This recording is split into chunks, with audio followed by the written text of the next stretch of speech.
அன்பான இனிய உறவுகளுக்கு வணக்கங்க. இங்கே நிவின், விஜய், நம்ம காவேரி, யமுனா 4 பேருமே அங்கே கர்த்தார் கிளம்பி போகிறாங்க இல்லையா?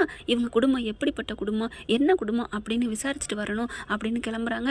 பார்த்தா இங்கே எல்லாரும் என்ன பண்ணுறாங்க, இதுங்க வேலை விஷயமா போகிறாங்க மும்பைக்கு அப்படின்னு நினச்சிட்டு இங்கே இருக்குதுங்க. என்ன பண்ணுறது, கங்காவும் சாரதாவும் கொஞ்சம் பொறுமையாக இருங்க, அடிச்சுக்காதீங்க பிடிச்சிக்காதீங்க அப்படின்னு சொல்லிட்டு தான் போகிறாங்க. இங்கே தாத்தாக்கிட்டையுமே, தாத்தா கொஞ்சம் பார்த்துக்குங்க பாட்டி, உங்கள் காலில் விழுந்து கெஞ்சி கேட்குறேன் பாட்டி, நாங்கள் போயிட்டு வர வரைக்கும் நம்ம பிஸ்னஸுக்கு தான் போகிறேன், நல்ல பல கோடி சம்பாதிக்கணும்ல, நீங்கள் தானே சொன்னீங்க இவ விட்டு பிரச்சனையிலே இருக்கிறோம், பிஸ்னஸை கண்டுக்கவே மாட்டேங்கிறேன்னு. இன்றைக்கி நான் பிஸ்னஸில் பல கோடி, இது வரைக்கும் காவேரி பின்னாடியே சுற்றி தெரிஞ்சதில் நான் என்னென்ன மிஸ் பண்ணணும், என்னத்தை கோட்டை விட்டேன்னு நீங்கள் நினைக்கிறீங்களோ அதை எல்லாத்தையும் நான் ஈடுகட்ட போகிறேன் பாட்டி. ஆனாலும் ஒன்று பாட்டி, இந்த ப்ராஜெக்ட் கிடைச்சிருக்கிறது காவேரினால தான். அவள் எல்லாம் மேனிடேஷன் பண்ணா, அதனால தான் இன்றைக்கி நமக்கு எல்லாம் கிடைக்கிது. அதனால் அவள் குடும்பத்தை கொஞ்சம் நோகடிக்காமல் இருங்க பாட்டி அப்படிங்கிறாங்க. நான் பார்த்துக்கிறேன்டா, நான் என்ன வேணுக்குனாடா அதுகளை திட்டுறேன், ஓ நிம்மதி வேணும் அதுக்காகத்தேன். இப்போ நீ நிம்மதியாக போகிறல்ல, பல கோடி ரூபாய்க்கு அதிபதி ஆக போகிறல்ல, எனக்கு சந்தோஷம் தான் அப்படிங்கிறாங்க. இல்லை பாட்டி, நான் உங்ககிட்ட சொல்கிறதே உங்களை நினச்சில்ல, கூட இருக்காங்களே அப்படின்னு திரும்புகிறாரு. அன்பை பார்த்துட்டு, நான் பார்த்துக்கிறேன் என்னப்பா விஜய், நான் என்ன பண்ண போகிறேன், நீங்கள் சும்மாவே, நான் இப்போலாம் வாயை திறக்கிறது இல்லைப்பா அப்படிங்கிறாங்க. தெரியுது, ஆனால் நான் இப்படி போனேன்னு அப்படி போய் அவங்கள வம்பளுக்கக்கூடாது அப்படிங்கிறாங்க. நான் பண்ணலப்பா அப்படிங்கிறாரு. அடுத்து இவங்கெல்லாம் கிளம்பிடுறாங்க, ஏர்போர்ட்டுக்கு போயிடுறாங்க. ஏர்போர்ட்டு போன கையோட காவேரி பார்க்குறாங்க. மாமா எனக்கு ஜன்னல் சீட்டு அப்படின்னு சொல்ல, ஏய் நீ படிச்சிருக்க தானே? ஆமாம், ஜன்னல் சீட்டுங்கிற எதுக்கு அப்படிங்கிறாங்க. ஆமாம், வெளியில் இயற்கையை ரசிச்சுக்கிட்டு போகணும், காற்று வாங்கணும், அப்படியே மரஞ்செடியெல்லாம் நல்லா தெரியுமில்ல உயரத்தில் போனால். ஐயோ நீ படிச்சிருக்கியா இல்லையாடி அப்படிங்கிறாங்க. என்ன மாமா இப்படிலாம் கிண்டல் பண்ணுறீங்க அப்படின்னு சொல்ல, ஏய் வாடி அதெல்லாம் இருக்காதுடி. உடனே யமுனா, அக்கா நீ என்னக்கா மேலே போயெல்லாம் எதுவுமே தெரியாதுக்கா, கீழேயும் அப்படியே தாக்கா தெரியும், மேகம் தான் தெரியும். அப்படியா அப்படிங்கிறாங்களா. உடனே பார்க்குறாங்க விஜய் காவேரியும். டேய் நான் சும்மா சொன்னேன்டா, எனக்கு இது கூட தெரியாது, அப்புறம் ஏன் நடிச்ச அப்படிங்கிறாங்க. சும்மா தான் உங்களை கலாய்ச்சேன். ஏ சமாளிக்காத, போய் தானே சொல்கிற, நீ உனக்கு தெரியாமல் தானே கேட்ட. ஆமாம்மாம்மா, இல்லைன்னா நீங்கள் என்ன கலாய்ப்பீங்க அதனால தான் அப்படிங்கிறாங்களா. சரி விடு, என் பொண்டாட்டியை நான் கலாய்க்காமல் யார் கலாய்க்க போகிறா அப்படின்னு சொல்லிட்டு உள்ளுக்குள்ளே போயிடறாங்க. ஏர்போர்ட்டுக்குள்ளே போய் ஃப்ளைட்லேயும் போய் உட்காந்துடுறாங்க. அப்படியே பறக்குது, பறக்கையில் அப்படியே கட்டி பிடிச்சிக்கிறாங்க நம்ம தலைவனை. மாமா அப்படின்னு சொல்லிட்டு அடுத்து யமுனாவும் நிவின் பார்க்குறாங்களா. நிவினா அப்படியே யமுனாவுக்கு ஒரு மாதிரி ஆகுதா, உடம்பெல்லாம் கூசுது. நிவின் பார்க்குறாரு, யமுனா பார்த்தோன்னா பாவமாக இருக்குது. சரி சாஞ்சுக்கோ அப்படின்னு சொல்லிட்டு அப்படி கையை காமிக்கிறாரு. யமுனாவும் அப்படியே அவங்க தோளில் சாஞ்சுக்கிறாங்க. அப்படியே சைட்டில் பார்க்குறாரு விஜய்.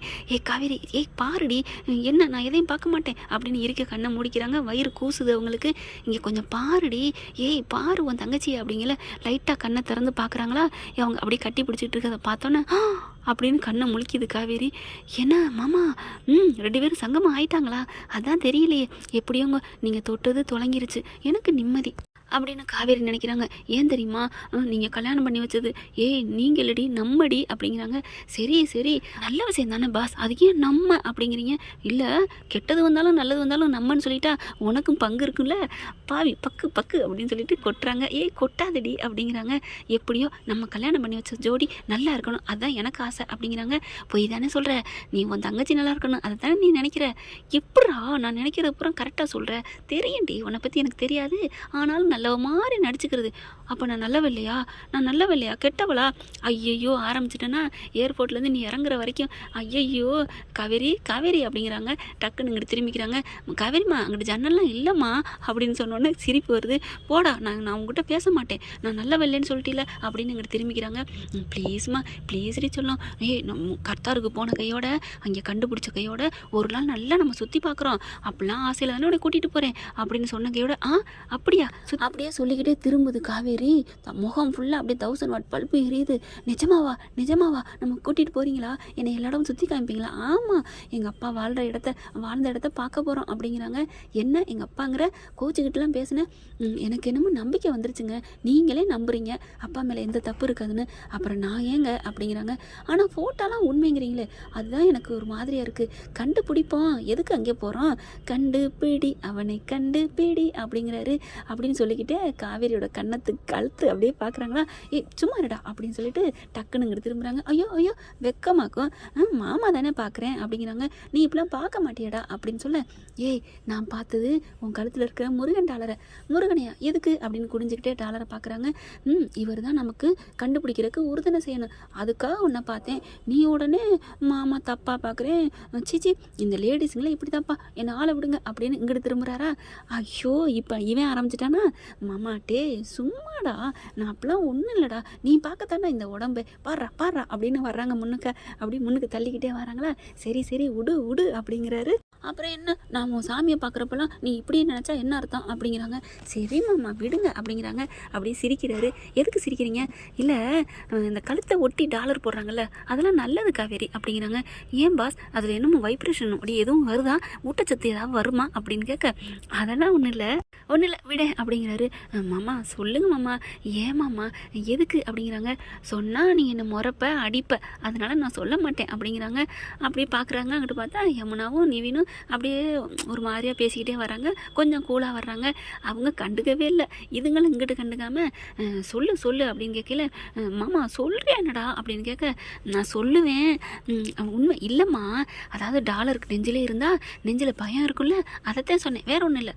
இதை சொல்கிறதுக்கு நீங்கள் நான் திட்ட போகிறேன், நான் உங்களை திட்டவே இல்லையே கொட்டவே இல்லையே, அப்புறம் என்ன, ஐயோ விடாமல் கேட்குறாளே ஆர்வக்கோளாறு அப்படின்ட்டு, அது அது அப்படிங்கிறாரு. என்ன அப்படிங்கல, நான் காதுக்குள்ள தான் சொல்லுவேன், சொல்லட்டுமா, சொல்லுங்க அப்படின்னு சொல்ல, ஒரு நிமிஷம் நிவினு அப்படிங்கிறாங்க. ஏன் அவரையும் கூப்பிட்றீங்க, இரு அவன் பார்த்தா தான் என்ன நீ அடிக்க மாட்டேன் அப்படின்ட்டு நிவின் இங்கே வாவேன் அப்படிங்கிற திரும்புகிறாரு. என்ன பிரதர் அப்படின்னு கேட்க, ஒன்றும் இல்லை ஒரு ஒரு ஒரு நிமிஷம் என்னை பாரு அப்படிங்கிறாரு. என்ன இரு ஒரு நிமிஷம், அந்த காவேரிட்ட ஒரு விஷயம் சொல்லிவிட்டு உங்கள்கிட்ட ஒரு விஷயம் சொல்லணும், என்னை பார்த்துக்கிட்டே இரு அப்படிங்கிறாங்க. ஓகே அப்படிங்கிறாரு நிவின். உடனே டேய் ஏன்டா இப்போ நிவினை பார்க்க சொல்கிறேன், ஒன்றும் இல்லைம்மா சும்மா அவர்கிட்ட ஒரு விஷயம் சொல்லணும், அதுக்கு நீ என்கிட்ட சொல்லிட்டு போய் சொல்லலாமே, இப்போ நான் சொல்லணுமா வேணாமா, சரி சரி சொல்லுங்கள் அப்படிங்கிறாங்க காவேரி. காதுக்குள்ளே போகிறாரு. டாலரு ஒன்றும் இல்லை, ஐயோ கழுத்தில் ஒட்ட டாலர் போட்டாலும் சரி இல்லை தொங்க போட்டாலும் நல்லதுதாம்மா அப்படிங்கிறாங்க. டேய் இதில் என்ன இருக்குது ரகசியம், இது சொன்னக்கான்னு நான் கொட்டுவேனா, அப்படிலாம் இல்லை அப்படின்னு காவேரி கையை இறுக்கி பிடிச்சிக்கிறாரு. சொல்லுங்கள், ஏன் கையை பிடிக்கிறீங்க, கொட்டிட்டா நான் கொட்ட மாட்டேன்டா அப்படிங்கிறாங்க. சத்தியம் பண்ணு அப்படிங்கிறாங்களா. சத்தியம் நான் கொட்ட மாட்டேன் போதுமா அப்படிங்கிறாங்களா. நீ சத்தியம் சும்மா சொல்கிற, ஏன் தலையில் அடித்து சொல்லு சத்தியம் அப்படிங்கிறாங்களா. அதெல்லாம் முடியாது நீ சொல்லு அப்படிங்கிறாங்க. அது வந்து கழுத்தில் ஒட்ட சாமி போட்டிருந்தா பொண்டாட்டிய ஆசையோடு அப்படி அங்கங்கே பார்த்தோம்னா டக்குன்னு ஏன்டா அப்படி பார்த்தேன் அப்படின்னு கேட்கையில, நான் டாலரை தாமா பார்த்தேன், சாமியை தாமா கும்பிட்டேன் அப்படின்னு சொல்லி சமாளிச்சுக்கலாம்ல, எஸ்கேப் ஆயிடலாம்ல, அதனால பொண்ணுங்கள்லாம் அப்படின்னு சொல்லி முடிக்கலைங்க. பட்டார்னு கொட்டுறாங்க தலையில் நங்குன்னு. அம்மா அப்படிங்கிறாரு. பாவி அப்படிங்கிறாங்களா. ஏய் சத்தியெல்லாம் வாங்கினேன் கொட்டி போட்டா, ஐயோ வலிக்குதே அப்படிங்கிறாங்க. சே நீங்கள் இப்படிப்பட்ட ஆளா, இப்படி மோசமாக இருப்பீங்கன்னு நினைக்கவே இல்லை அப்படின்னு சொல்லி பயங்கரமாக கத்துறாங்க.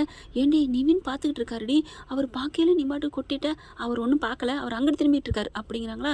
திரும்பி பார்க்குறாங்க. நிவின் யமுனாட்ட பேசிக்கிட்டு இருக்காரு. அட பாவி துரோகி, கை விட்டுட்டியடா பிரதர் அப்படின்னு கூப்பிட நிவின் திரும்புகிறாரு. எங்களை பார்க்க தானே சொன்னேன், இல்லை நீங்கள் ஏதோ காதுக்குள்ளே போனீங்க, கிசு கொடுப்பீங்கன்னு தான் நான் திரும்பிக்கிட்டேன். அட பாவி நீ பார்த்துக்கிட்டே இருந்தா என் தலை தப்பி இருக்குமே அப்படிங்கிறாங்க. ஆமாம் என்ன ஒரு டங்குன்னு ஒரு சத்தம் கேட்டுச்சு, என்ன சத்தமா இதுதான் அப்படின்னு கொட்டுறாரு நிவின் தலையில். பிரதர் ஏன் இந்த சத்தம் தான் கேட்டிங்கல்ல, இந்த சத்தமா யார் உங்களை கொட்டினது அப்படின்னு கேட்க, இடிச்சுக்கிட்டேன் ஒன்றும் இல்லை, நீ கண்டினியூ, நீ அங்கிட்டே திரும்பு அப்படிங்கிறாரு. இல்லை பிரதர் ஏதோ சொல்லணும்னு சொன்னீங்களே. ஒன்றும் இல்லை, நாளைக்கு வியாழக்கிழமை, அதை தான் சொல்ல வந்தேன், நீ போயா அப்படின்னு சொல்லிட்டு தலையை தேய்க்கிறாரு. அப்படியே காவேரி முறைக்கிறாங்க. காவேரி இருந்தாலும் நீ இப்படிலாம் கொட்டக்கூடாதுடா அப்படிங்கிறாங்க. நீ இருந்தாலும் இப்படி சொல்லக்கூடாதுடா. டே ஆசையாக சும்மா ஜாலிக்கு சொன்னேன்டா, நான் அப்படிலாம் இல்லைடா, ஏன்டா என்னை பற்றி இப்படிலாம் பேசுகிறேன், இப்படிலாம் ஜாலியாக பேசுனா நல்ல என்டர்டெயிமாக இருக்கும் இல்லையா, எப்படி உருன்னே போகிறது, அதுக்காக தான் சொன்னேன் தெரியுமா, இன்னும் நிறையா கற்பனைலாம் வச்சுருக்கேன், அதெல்லாம் சொன்னால் நீ இன்னும் கோய்ப்ப, சரி விடு அப்படின்னு சொன்ன கையோட மேலே பார்த்துக்கிட்டு இருந்தவங்க படார்னு குடிக்கிறாங்க. என்னது வேற இருக்கா, வேற என்னடா வச்சுருக்க இன்னும், அதெல்லாம் சொல்ல மாட்டேன், நீ என்னை அடிக்கிறதுக்கா வேணாம் அப்படிங்கிறாரு. ஐயோ இவங்கிட்ட கெஞ்சினா சொல்லிடுவான், மாமா மிஞ்சினா எகிருவானே அப்படின்னுட்டு மாமா சாரி மாமா கொட்டி விட்டேனா சாரி அப்படின்னு தலையை தேய்ச்சி விட்றாங்க. சாரிடான்னு எந்திரிக்கிறாங்க. ஏய் எந்திரிக்கிறாத பயம் வரும். அவங்களாம் தான் எந்திரிச்சு போயிட்டுருக்காங்க வந்துகிட்டு இருக்காங்க, எனக்கு ஒன்றும் பயம் இல்லை அப்படின்னு சொல்லிட்டு தேய்ச்சி விட்றாங்க தலையை. மாமா சொல்லுங்க மாமா, என்ன இன்னும் கற்பனை வச்சுருக்கீங்க? உடனே விஜய் நினைக்கிறா, பக்கி ஆர்வ கோளாறு பாரு, ரகசியத்தை வாங்கணுன்னே அப்படியே நடிக்கிறாளே கள்ளி அப்படின்ட்டு ஒன்றும் தெரியாத மாதிரி நடிப்பாளே அப்படின்னு பார்க்குறாங்க. காவேரி அதெல்லாம் ஒன்றும் இல்லை, அதெல்லாம் வேற அப்படிங்கிறாங்களா. மாமா சொல்லு மாமா, இப்பெல்லாம் முடிய தொங்க விடாதடா, நீ ஹேர் பேண்ட் போட்டுக்க அப்படின்னு விஜய் சொல்ல, நீ பேச்ச மாத்தாத சொல்லுங்க அப்படிங்கிறாங்க. நீ ஹேர் பேண்ட் போடுறா, அப்படி தலை முடியலாம் அப்படி பாரு மூஞ்சியில் குத்துதில்ல அப்படின்னு சொல்ல, ஹேர் பேண்ட் இல்லையே அப்படின்ட்டு பார்க்குறாங்களா. அங்கே வர்றாங்களா அந்த பொண்ணுங்கள்லாம் வர பார்த்துட்டு ஹேர் ஹோஸ்ட் வர்றாங்க இல்லையா, ஏங்க அந்த அம்மாக்கிட்ட ஹேர் பேண்ட் நிறையா வச்சுருக்கு, வாங்கி தரீங்களா? என்னது? ஆமாங்க, அந்த கண்டக்டர் அம்மா நிற்கிதுல அந்த அம்மாட்ட தான். என்னடி கண்டக்டர் அம்மாவா? ஆமாம். ஏய் அது கண்டக்டர் இல்லடி அப்படிங்கிறாங்க. என்னடி ஒன்றும் தெரியாமல் இவ்வளோ அப்பாவியாக இருக்கிற? ஆமாம் நான் அப்பாவி தான், நீங்கள் தான் ஒன்றும் சொல்லித்தர மாட்டேங்கிறீங்க, இன்னும் என்னென்ன நினச்சிருக்கீங்க மாமா சொல்லுங்க மாமா. அடி பாவி, உண்மையை வரவழைக்கிறதுக்காண்டி அப்பாவி மாதிரி ஒன்றும் தெரியாத மாதிரி நடிக்கிறா. ஹேர் ஹோஸ்ட்டுங்கிறது தெரியாமல் இருக்கும், ஆனால் கண்டக்டர் அம்மான்னு சொல்கிறா. இருடி இரு அப்படின்னு சொல்லிட்டு, ஒன்றும் இல்லை காவேரி நான் அப்புறம் சொல்கிறேன் அப்படின்னு டக்குன்னு கண்ணை முடிக்கிறாரு. மாமா கண்ணை முன்னா என்ன அர்த்தம்? நீங்கள் அதெல்லாம் முடியாது, வாங்கித்தாங்க. அவங்ககிட்டலாம் கேட்கக்கூடாதுடி, அவங்க தானே சொன்னாங்க எனி ஹெல்ப் யூ, எது வேணாலும் கேளுங்கன்னு சொன்னாங்கல்ல, அதனால கேட்டு வாங்கித்தாங்க. ஐயோ வேறு திங்கிறதாண்டி அவங்க கேட்க சொன்னாங்க. ஓ அப்படியா, எனக்கு காடை பிரியாணி வேணும் அப்படிங்கிறாங்களா. அதெல்லாம் இங்கே இருக்காதுடி. என்ன மாமா எது வேணாலும் இது இல்லை அது இல்லைங்கிறீங்க, சரி அதெல்லாம் வேண்டாம், நீங்கள் இன்னும் நினச்சி வச்சுருக்கேன்னு சொன்னீங்கல்ல, அது என்னன்னு சொல்லுங்க மாமா அப்படின்னு கேட்க, எனக்கு தெரியுமே அப்படியே ஆடி ஓடி செக்கு மாட்டு வந்து நிற்கிற மாதிரி நிற்பாளே அப்படின்னுட்டு, நான் சொல்ல மாட்டேன், நான் ஊருக்கு போய் அங்கே இறங்கினதுக்கப்புறம் சொல்கிறேன் அப்படிங்கிறாரு. என்னாச்சு ப்ரோ? ஒன்றும் இல்லை ப்ரோ அப்படிங்கிறாங்க. நீ சொல்கிற வரைக்கும் நான் உங்கள்கிட்ட ஒரு வார்த்தை பேச மாட்டேன்டா அப்படின்னு திரும்பிக்கிறாங்க. ஓகே ஃப்ரெண்ட், பார்க்கலாம் இன்னும் என்னென்ன கூத்து அடிக்க போகிறாங்க, இவங்களுக்குள்ள ஊழலுக்குள்ள கூடல் எப்படி போகுதுங்கிறத பொறுத்திருந்து பார்க்கலாம். இந்த பதிவு உங்களுக்கு பிடிச்சிருந்துச்சுன்னா உண்மையாகவே பிடிச்சிருக்குன்னு சொல்லி காமெண்ட்ஸில் சொல்லுங்கள். எனக்கு அப்போ தான் மனசார நிம்மதியாக திருப்தியாக இருக்கும். ஏன்னா இன்னும் நான் யோசிக்கணும் இல்லையா நம்ம தலைவன் தலைவி ஊழலை பற்றி. இந்த பதிவு உங்களுக்கு பிடிச்சிருந்துச்சுன்னா உங்கள் பொண்ணான கையில் லைக் போட்டு சப்ஸ்கிரைப் பண்ணிடுங்க. Thank you friends.